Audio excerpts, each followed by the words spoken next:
আজি মোৰ লগত ইনচিডেণ্ট এটা হ'ল মানে কি লগৰটো ৰাতিপুৱা ফোন কৰিলে সুধিছে যে মই তোক কুৱেশ্যন এটা সুধিম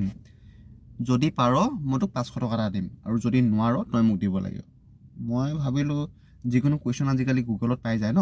তো মই ভাবিলোঁ একো নাই মই যদি নিজেও নোৱাৰোঁ মই গুগলত চাৰ্চ কৰি মই কৈ দিম মই অ'কে বুলি ক'লোঁ ই কুৱেশ্যন কি কৰিছে জানে বোলে কাপ যোনটো চাহ খোৱা কাপৰ লাঠিডাল কোনফালে থাকে মই 3 ঘণ্টামান চিন্তা কৰিলোঁ সোঁফালে থাকে নে বাওঁফালে থাকে নে কোনফালে থাকে মই ভাবি পাগল হৈ গৈছোঁ তাৰপৰা লাষ্টত মই কৰিলোঁ আৰু মই নোৱাৰোঁ দে আৰু সেইটো আনচাৰ আকৌ গুগলত নাই দেই মই গুগলত চাৰ্চ কৰিছিলোঁ নাপালোঁ তাৰপৰা মই কৈছোঁ যে মই নোৱাৰোঁ দে এই বোলে সেইটোকে নোৱাৰো বোলে বাহিৰ ফালে থাকে মই ভাবিছোঁ মই সঁচাকৈয়ে মই বুৰ্বক পাগল মই হয় মই 3 ঘণ্টা চিন্তা কৰি মই এইটো মানে চিন্তা কৰি নাপালোঁ যে আচলতে কোনফালে থাকে চিম্পুল আনচাৰ আছিলে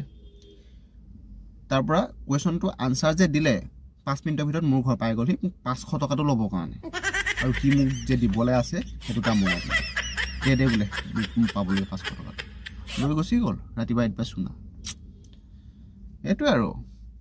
ইনচিডেণ্ট আপোনালোকে সাৱধান হৈ থাকিব এনেকুৱা কুৱেশ্যন যদি কোনোবাই সোধে দেই আৰু অলপ ভাবি চিন্তি ভালদৰে যদি সোধেও মানে ভাবি চিন্তি লৈ আনচাৰটো দি দিব তেতিয়া আপোনাৰ নিজৰ লাভ হ'ব মোৰ নিচিনা নকৰিব